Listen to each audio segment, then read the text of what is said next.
So there was this post on Facebook that said, have y'all ever been over a nigga house and a bitch popped up? And yes, that has happened to me twice. But I'm finna tell y'all one of the stories. Hold on. So me and my little woo-woo, we chilling or whatever. It's like 2, 3 o'clock in the morning. And I heard some knocking on the door, but it wasn't like no regular like little light knock. They like do. And I'm looking at him, he looking at me, he ain't getting up. I'm like, is you gonna go check the door? Cause they ain't been knocking for like a few minutes now. You need to go check the door, right? So he gets up, he goes to his closet. And when he gets to the closet, I'm looking at him because the closet was right there beside the bed. I'm looking at him, this nigga in there putting on a puffer coat and some motherfucking sweats. Now, mind y'all, it was the middle of the summertime. It was like fucking mid-July or some shit like that. So I'm like, what the fuck is you? I'm like, why is you putting that on? I said, this nigga stalling. They still knocking on the door. This nigga taking his precious time, y'all, moving so fucking slow. Oh my God. So he gets to the door, opening and closing it up fast as hell. But I hear the girl, she hollering. She like, why the fuck you ain't answering your motherfucking phone? Woo. I just hear her going off. But I'm trying to, because he had like a patio. He was on like the second floor, I think. So I'm trying to look out the patio like window to see if I can see what's going on. I can't see shit. I just hear her going the fuck off. So I already know it's them. So I'm like, what the fuck? And then like 20 minutes later, I get a text talking about something. I'm finna go get something to eat. You want something back? The fuck? I'm like, no, I don't want nothing back. You finna go calm that goddamn girl down. Just say that. Like, what the fuck? Why you sitting up here lying? So it was like an hour went by. Motherfucker texting to me, I'm at the store. Fuck that. Cause this the Queen Line was too long or some bullshit like that. To me, I'm at the store. You want something back from the store? I'm like, just give me a little bag of chips or something. Cause at this point, I should have got up and left. But I'm like, bitch, it's already 3, 4 o'clock in the morning. I ain't got time. I'm finna lay my ass right here. So an hour or so that went by, I'm still laying in his main bed. He finally gets back to the goddamn apartment or whatever, laying, trying to scoot up on me. So I'm at the edge of the bed. He like, why you all the way over there? Why you acting weird? I'm thinking in my head, nigga, did you not just leave for like an hour or so to go fucking calm whoever that was down or whatever? Now you want to come back here and ask me why I'm acting weird? The fuck? So he finally scoots all the way up on me. Next thing you know, he down there licking my coochie. And I'm just laying there now. I ain't stop him. Now, I ain't gonna cap. But I'm just laying there like, nigga, I don't even know. You just went to go do God knows what. Then you come back. And now you trying to make it up with me by giving me some head. I'm like, bro, niggas is so fucking funny. I got up the next morning and I was like, baby, let me get the fuck up out of here. Because I already knew what was going on with that mind. But damn, that shit was crazy as hell. Story time on how my mother pulled up on me and whipped my ass in front of the nigga I was fucking with, my cousins and my friends. I don't usually get on here telling my business, but this story replays in my head almost every day. So, like, at the time I was about, like, 16, 17, I wasn't fast in the ass. I was very much sheltered. I never came up off the porch or, like, my area for real. So, I wasn't going to no parties. But it was my cousin's birthday, and that side of the family, like, they really don't give a fuck. I knew they didn't give a fuck. So, I was like, hey, I'm about to drag. But my mother, like, she the type, rule with an iron fist. She don't play that shit. So, boom, this cousin, we're going to call her Nene. Nene birthday was that weekend, but she had 2 parties. The first party, I was cool now. I was twerking a little bit. But it was this nigga there, and I heard him say, who is that? While I was doing the dirty wine. So, boom, me and that nigga, we chopping it up. He cool, he cute, whatever. I think everybody stayed there. Everybody that came to the party stayed there until like 6 o'clock in the morning, up, dancing, talking, all that stuff. It was a lot of shit happening in that house. Motherfuckers in the kitchen getting busy on the stove. But like I said, I wasn't fast. So me and this nigga, we just talking. I'm talking his ear off. I did kiss him though. I definitely kissed him. But that was it, because I was not built like that. Alright, so boom. Niggas leave the crib. We get each other Instagrams, because yeah, we feeling each other. Party the next day. But remember, this party, it was no adults. Adults nowhere to be found. This next party was for a little bit of family and for the same people that were there, but we just kicking it. So boom, I knew the nigga was gonna be there, so I was like, okay, let me wear something a little skidless. So it was these shorts from Fashion Nova. I don't know if you ever seen them, but it's like how, you know, you got distressed jeans. It was distressed all in the back, like from the top of your ass to the bottom. So everything you was wearing, that shit was basically see-through. I had ordered them from Fashion Nova, but I hid them from my mother because I already knew she was not going for that shit. So this day I was like, yeah, I'm gonna wear them. So I told my mother I was going to the Nene party, and she was just like, all right, go ahead. Like, that's family. Girl, if she left for work, you don't know how fast I slipped out my pajama pants and slipped them on. I'm in the mirror like, oh yeah. But I just knew. Something told me don't do it. Something told me don't do it. Because my mother called me and asked, did I leave yet? I said, yeah. She said, what you wearing? I said, I'm wearing leggings and a shirt. Bro, that was the sign. I should have saw the signs. But yeah, so boom, I'm on my way to the party. I get out there, mind you, I'm thinking it's gonna be like how it was the night before. Lights off, LED strobe lights everywhere, turn. I walk in there, regular lights on, hella family in that bitch. But like I said, remember, this side of the family don't give a fuck. So I walk in, they like, oh, hey, like, hugging me, all that. And we just cooling it. Now, it is more kids, like, people that was around my age than adults. I will say, it was a couple adults.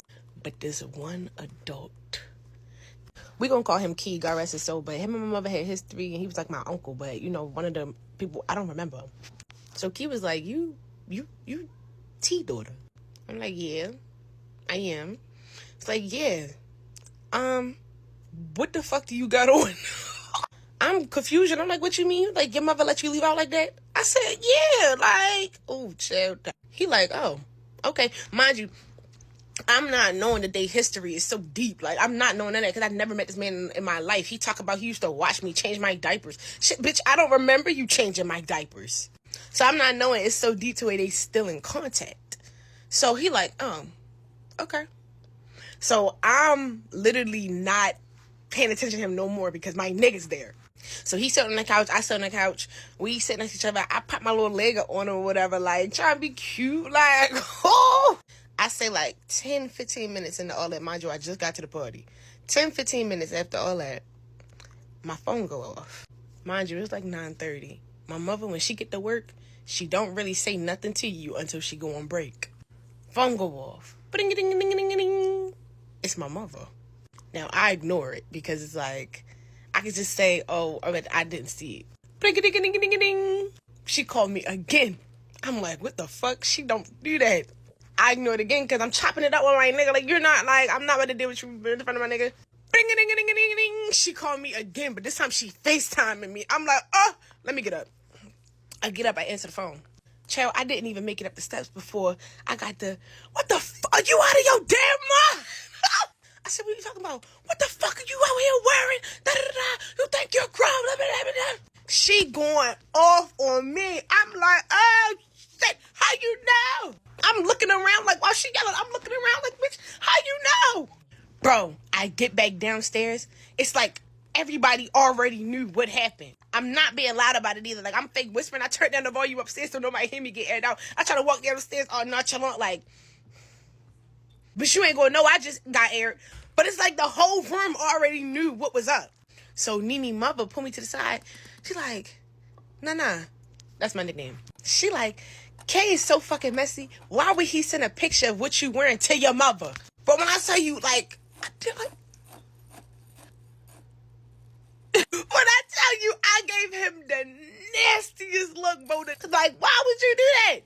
Bro, my phone going off. I'm getting text message after text message after text message. I'm ignoring them because I know who it is. I know what's going on. But I synced the last one and it said, I got something for that ass.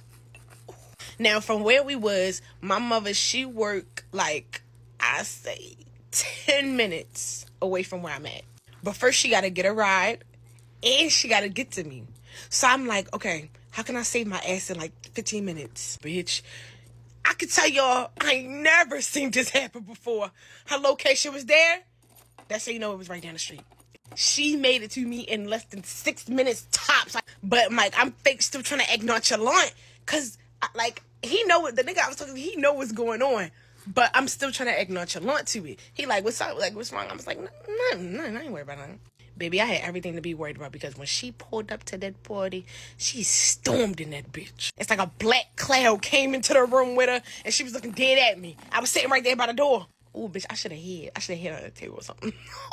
And she got her homegirl. I'm gonna call her Mimi. She got her homegirl with her. I'm like, what the fuck she ain't do? Baby, she ain't even give me a chance to speak. Slapped the taste out my mouth. Boom. What the fuck is wrong with you? When I tell you, she going in. And I'm just standing there, like, trying to take it, like, because, you know, like, I'm not freaking embarrass myself and sit here and cry, like, yet. I ain't gonna cry yet. But, you know, parents don't like that. They want to see that fear in you. Baby, she dragged me up out that party and tore my ass up in the middle of the street. Bro, you would have thought that it was a street fight, the way everybody migrated from inside the house to outside the house. I'm telling you, they so messy. No, she wearing my little ass out. Mind you, I'm wearing fringe shorts. Like, my whole butt is already out. When I tell you, I'm feeling every hit. Homegirl, like, no. Like, Mimi, she like, no, stop. You doing too much. Stop being like that. Shit, my mother was not hearing that shit. You know what? I don't even blame her. Bro, when I tell you I got in that car crying, and I look on the porch, and the nigga I'm talking to, he just standing right there spectating. Baby, I'd never text that nigga again. Ever again. After that, I was a lot more slick. Baby, I will always have a change of clothes. If I wanted to wear something crazy, I had it under whatever wasn't crazy, because I would never go through that again. But yeah, tell me why the nigga I was talking to, like, a couple years later down the line, he met somebody that I knew and told them a story time about me and basically tried to say that we cracked that night and that he had a video. I'm looking around like, bitch, now, if y'all know me, younger than me, baby, I wasn't cracking nothing but eggs. I was never a promiscuous little girl, because you see how my mother act. That wasn't even me. So to say all that, bitch, you out of your damn mind. So we got into it real heavy. He lied, said he never said that, but it was literally messages of him saying that, because I guess he didn't know that I knew the girl like that. I found out because the girl was right there with me telling me, like, oh, do you know this person? I'm like, yeah. She telling me, I'm like, bitch, the fuck? But yeah, like, that's beside the point. That's a story time for another day, but yeah. Story time on how I lost. Oh God. On how I lost my virginity. Now I'm gonna try to tell this story time without saying anything. I don't really want my account to get banned, so I'm really gonna be saying the most cleanest stuff ever. Y'all gonna be like, I just hope y'all catch on what I'm saying. You feel me? So it all started with my ex-boyfriend, right? Okay, cool. Me and this boy, we was talking for like around the time when I was in Virginia, we was on talking for a year. A year, I think. But at the beginning of our relationship, we was like mostly online because I got a really strict mother. So like my mama would not let me never go see him. I see him probably like 2 times out of the whole year, or the first year that we was dating, and it's only because I used to sneak him over. That's it. I just started seeing until I got my own car. Literally. Once I got my own car and I had that freedom, I was never home. I was over that boy house every day. Swear to God. But I'm gonna tell y'all about the first couple times we tried to do it. We tried to do it like the third time I snuck him over. This is before I had my car. We tried to do it the third time because he was supposed to be leaving for job court. And he was like, you want to give me some before, I'll go to job court. And I'm like, yeah, like, I'm not delusional. I'm like, yeah, boy, you got me here, like, of course. We tried it, and I should have known from right here that he wasn't good for me. But we tried it. My body rejected him. Tried it again at his house. My body rejected him. We tried it again. My body rejected him. Like, it's like my body was like, no, girl, you not, no. Like, stop. You not, no. It's not good for you. Stop. But one day, we had hit the Zapac. And I'm not no big Zapac-er. Like, I don't do that. Ooh, and I can tell y'all a story time about how I greened out, but that's one of that. That's one of that. But I'm not a big Zapac-er. So I just did a little bit, but I was a little, but he a big Zapac-er, for real. So after we got done Zapacking or whatever, we went inside his house. Well, his grandma's house. Oh, I gotta tell you about that. I miss a spot. So we had to be at his grandma's house because his grandma I think she was out of town and he was house sitting. And I don't know. I don't want to tell this part. Oh my God, I'm gonna get judged so bad. I ain't telling y'all that. But I'm gonna just say his grandma was his grandma was gone somewhere. Or whatever, right? Okay, cool. So we on the couch. We chilling. Yeah. We watching movies, eating food, both munchies, right? Both munchies. Just So after we get done eating the food, we watching the movie. I'm laying on his chest, I'm laying, like, the couch was like a long way. So he's sitting at the end. I'm laying like this, and he got his hand on my thigh. So then I don't know what happened. But all I know is that thing ended up in my mouth. So I think I know my mouth. Around that time, I wasn't really experienced. I'm not gonna lie. I'm way better now. But I wasn't really experienced. So it's like, I really wasn't doing. I thought I was doing something, but I wasn't doing nothing. No, I wasn't doing nothing. Okay, so that's when he started to, play with it, you know what I'm saying? You know what I'm saying? So he didn't want that. I ain't like it. Keeping it real, I had got carpet burn. I didn't like it. Didn't like it. Told him to stop. Thank you. So then that's when I was like, let's try it. So then he was like, all right, bet. So he made a little pallet on the floor or whatever. Made a little pallet on the floor. After he made a little pallet on the floor, I lay down. I take my pants off. Okay? I should have known, since I was under the influence, I should have known, like, it was gonna work, because my body, any other time, I swear for God, I swear for Jesus, any other time my body was just, it's like my body was pushing him out of me. Like, it was like, but this time, they ain't push him out, y'all. He went in. But that hurt it. Oh, that was the pain. I don't never want to feel no more. It hurt it when it hurt when I first went in, but like afterwards it was alright. But I rate that, it was like a 3. I ain't gonna lie, cause I don't really remember it, but I know I didn't like it. It wasn't all of that. I didn't see what the hype was until I really started getting into it more. But I didn't really see what the hype was until I started getting into it. But back then I didn't know the hype. And I was like, what is this hype? Like, it was okay.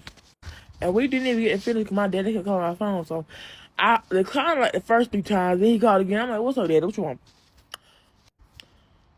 I answered. I'm like, hello. What you want, daddy? He's like, what you doing? Why you answering my calls? I'm like, I'm with my boyfriend right now. Like, that's why I'm not answering your calls. He was like, yeah, don't make no babies. I gotta tell you about this 3rd time. I'm like, what? Babies? No. But I told y'all my parents were strict. So he was like, get your butt home now. I said, oh, okay. So I put my clothes on, gave him kisses and hug goodbye. Then I went home. Now after I went home, even after that, my body still kept rejecting him. Like, my body did not start really accepting him until he came back from Job Corps, and I was a senior, and then not in my senior year, like the middle December in my senior year. That's when I started getting into it. But not really, because it still wasn't hitting. Like, I don't know. It wasn't hitting back then how it be hitting now. I ain't gonna lie to you. So obviously, we had met on a dating app. I don't really talk to many girls outside of dating apps because during the day or just really in my life in general, you'll really only find me a couple places. I'm either working or I'm at home gaming or I'm at the gym. There's like only 3 places I am. So we met on a dating app and we had established like a week prior that we were going to go out for sushi on a Friday night. So it's Friday night. I'm actually having drinks out with my friends, just a casual, like I had like 1 drink with some friends, and then I left that a little bit early to go pick her up. Our reservation was for like 7 or 8 o'clock, and I wanted to get to her house like 10 minutes early because obviously you need time to get her and then get to the place by reservation time. Told her I was like 5 minutes away, and she had texted me and said that she needed a little bit more time and that she was going to be late, and I was like, that's cool. I'll just chill in the parking lot and wait for you. So I ended up picking her up, and I got out of the truck and I walked around to open the door for her, and in her video she said that I like never said a compliment to her like the entire time, which is complete BS, because the first thing I said to her was, wow, you look really good, especially for having gotten ready in like 5 minutes, which is true. Like, I've not seen many girls get ready that quickly, and you know, she did look pretty, so I told her, and she completely left that out. So mentioning it now. She was like, that's so sweet. She got in the truck, and then we headed off to the sushi restaurant. And on the way to the sushi restaurant, she was just apologizing for being late, and I was like, don't worry about it. She was like, she was getting her nails done, and I guess they were taking forever for her to get her nails done. So I was like, don't worry about it. I totally get it. It's cool. It's fine. So when we get to the restaurant, again, I get out of the truck. I open the door for her to get out of the truck, and then obviously I open the door for her at the restaurant as well. We sit down, and we get our menus, and we're, you know, planning on ordering. However, we don't order. We probably don't order for about 20 or 30 minutes, partially because we don't know what we want, but also because we were like trying to talk to each other and like we're having a good conversation.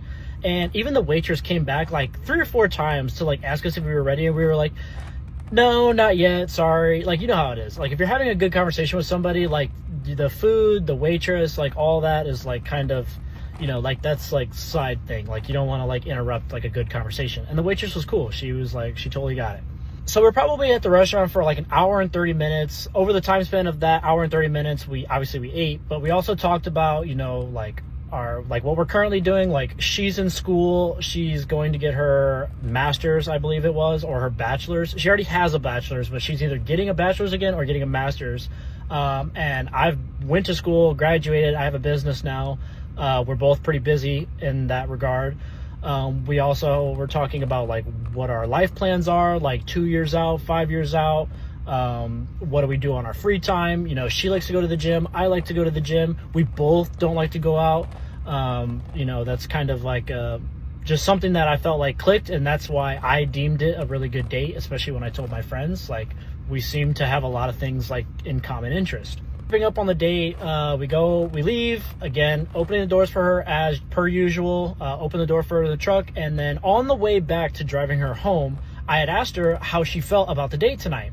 And her response was, it does take me a little bit of time to feel somebody out, like over the time span of multiple dates, but I do feel like you're a pretty genuine guy from what I've seen so far. And I was like, cool. On the way to dropping her off, I'm like thinking of things that we could do that aren't like going out, but like maybe a little bit more of like a personal date. So I suggested, hey, like, I am not the best cook. I try cooking for myself, and I do cook for myself, and she also is the same way. I was like, why don't we try to cook something like semi-difficult at my house for our next date? And she was like, that's cool. She's like, we should do that. She's like, that sounds like a lot of fun. We finally get back to her house, and I, again, get out of the truck, and I open the door for her. And then as I open the door for her, I also reached in the back seat of the truck and gave her an entire bouquet of flowers, which, again, she did not mention in the video. As soon as I gave her the flowers, she was like, oh my God, that's so sweet of you. She reached out for a hug, and I obviously reciprocated. And I was like, yeah, no problem. I feel like that's something you should do for somebody on a date, especially with somebody you're interested in. And that was it. She went inside and I left. We kind of had like a couple conversations, like not really conversations, like just like here and there text on Snapchat over the next like day or two. But then comes the part that actually did happen, and that she left out. I, like a lot of other people, watch TikTok before I go to bed. And sometimes, because I work and because I'm tired when I get home from work in the gym, sometimes I fall asleep on the phone. And I hold my phone in my right hand, which is really close to my thumb and my palm. I have a history of sending people TikTok videos on accident all the time. It's like actually not an uncommon thing at all. So much so, in fact, and I can prove too, I sent a video to her that I also sent to like 10 other people, including another one of my TikTok accounts. I sent a video to myself. And I didn't know this, obviously, and that's probably the main thesis of her video and why it was so funny, and I think it's funny too. The video that I sent her was pretty much exactly as described. I call them meninism videos because they're like feminist videos for men. They're like those hardcore, like Sigma, like, alpha male videos. Like, they're kind of funny to watch. And I had sent that to her, and I was like, holy shit. But I didn't know that. So the next day at like 1 o'clock, I was going through my TikTok DMs, and I had seen that I had sent somebody a video and it said user not found. So I clicked on that and I was like, oh, I sent this person a video. I was, who was it? And it, under user not found or account not found, it said her name. And I was like, holy shit. So I went and I watched the video and I was like, oh my God, this is a bad video. And I went straight to Snapchat to text her and blocked me on Snapchat, blocked me on Instagram, and obviously blocked me on TikTok. But I have her phone number. So I texted her and I said, hey, I just realized that I accidentally sent you a video while I was sleeping last night. I'm sorry about that. And then after that, I also said, but that's so funny. I'm so sorry. And she never responded to it. Also never mentioned this in her video. Like, key piece of information there that we just left out. And I thought I would have had a bit of grace because she literally posted like 2 or 3 TikTok videos prior to the one that she posted about me about how she fell asleep and not accidentally shared something, but texted somebody while sleeping, congrats for being pregnant, and that person wasn't even pregnant.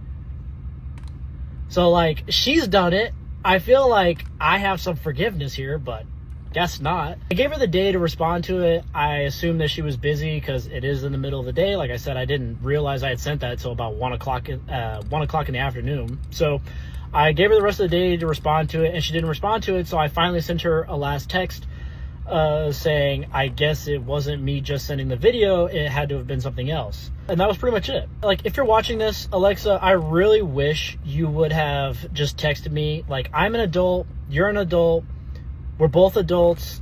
I feel like the dating doesn't need to be like plastered all over social media. And if you're gonna put it on social media, at least like tell the full story and don't just like leave it out. I had told all my friends that I had thought it was a really good date. We had a lot of good conversation. We had a lot of things in common, which is really not common in my dating experience. And it seemed fine, all beside me accidentally sending a video to you while I was asleep. If you were really uninterested in me before I had sent the video, you could have just texted me and said, hey, I don't think this is going to work out, so on and so forth. And I would have been like, okay, cool. Thanks for telling me. But no, you had to go on social media and post a video that left out literally every key detail that would have otherwise entirely changed your story, and to paint me to be some douchebag that I'm definitely not. Like, I like reading some of the comments on the video, like, I get it, like, I would have said the same thing too, but like, you didn't know the full story. So like, in the future, I really hope you like leave dating like to private and like don't like post about it all over social media. And if you do, at least post a full bit. Posting a video about somebody online and then not telling the full story and purposely painting somebody out to be somebody that they're not, and that to be the case, is super discouraging, especially for me, and I'm sure a lot of other guys can relate. I do not want to go on a date again for a while now. My girlfriend forgot to log out from my phone, and I read something that changed our relationship. There was a time when my girlfriend and I were going through a really rough patch. We were finally trying to fix things, but it wasn't easy. There was a lot of uncertainty, a lot of silence. We both wanted to make it work. We were choosing each other, but still that doubt lingered. One day we were on a bus and she didn't have her phone, but she wanted to show me a Tumblr post she had saved for me. So she logged into her Tumblr account on my phone and showed it to me. That was it. I didn't think much of it at the time. Later when I got home, I saw she had forgotten to log out. I was about to do it myself when I noticed a 1 next to the drafts tab. Just one draft. Curiosity got the better of me and I opened it. I had no intention beyond that, just curiosity. We both write from time to time because we are into books and poetry and stuff. Inside the draft, I found a few lines, something like, "Oh, but how do I love you when there is none of me left? My soul is shattered and I do not know what to do with the remains." Not the exact words, but close. They stuck with me. They hurt. I knew she had been through some terrible things, and I didn't want to be selfish, but the thought started creeping in. Does she not love me completely? Am I just holding on to something that isn't all there? I logged out of her account. I didn't say anything, but I couldn't shake the feeling. I tried, but it just kept hurting the whole day. The next day was a special occasion for us, one of our days. We usually write each other letters, little ones filled with feelings. I gave her mine. She smiled softly and said she didn't write one this time. Instead, she handed me a book. 6 of Crows, one of the 2 books we had exchanged back when we were just starting to fall for each other. It had emotional weight. She told me to open it once I got home, so I did. There was a tiny piece of paper tucked into the front asking me to turn into a specific page, 147. I flipped to it and found a passage she had underlined. Many boys will bring you flowers, but someday you'll meet a boy who will learn your favorite flower, your favorite song, your favorite sweet. And even if he is too poor to give you any of them, it won't matter because he will have taken the time to know you as no one else does. Only that boy earns your heart. And just after that, the character thinks, "I'm not sure I have a heart to give anymore, Papa." But right there, next to that line, my girl, in her beautiful handwriting, had written, "But when you do find the one, the shattered remains of it will stitch themselves back together and will only beat to his name." I set the book down and just sat in silence crying. She never knew I read the draft, and I still haven't told her. But in that moment, I knew she loved me, entirely in her own quiet, aching way. It's been a long time, but ever since then, our relationship has only grown stronger. I love her so much.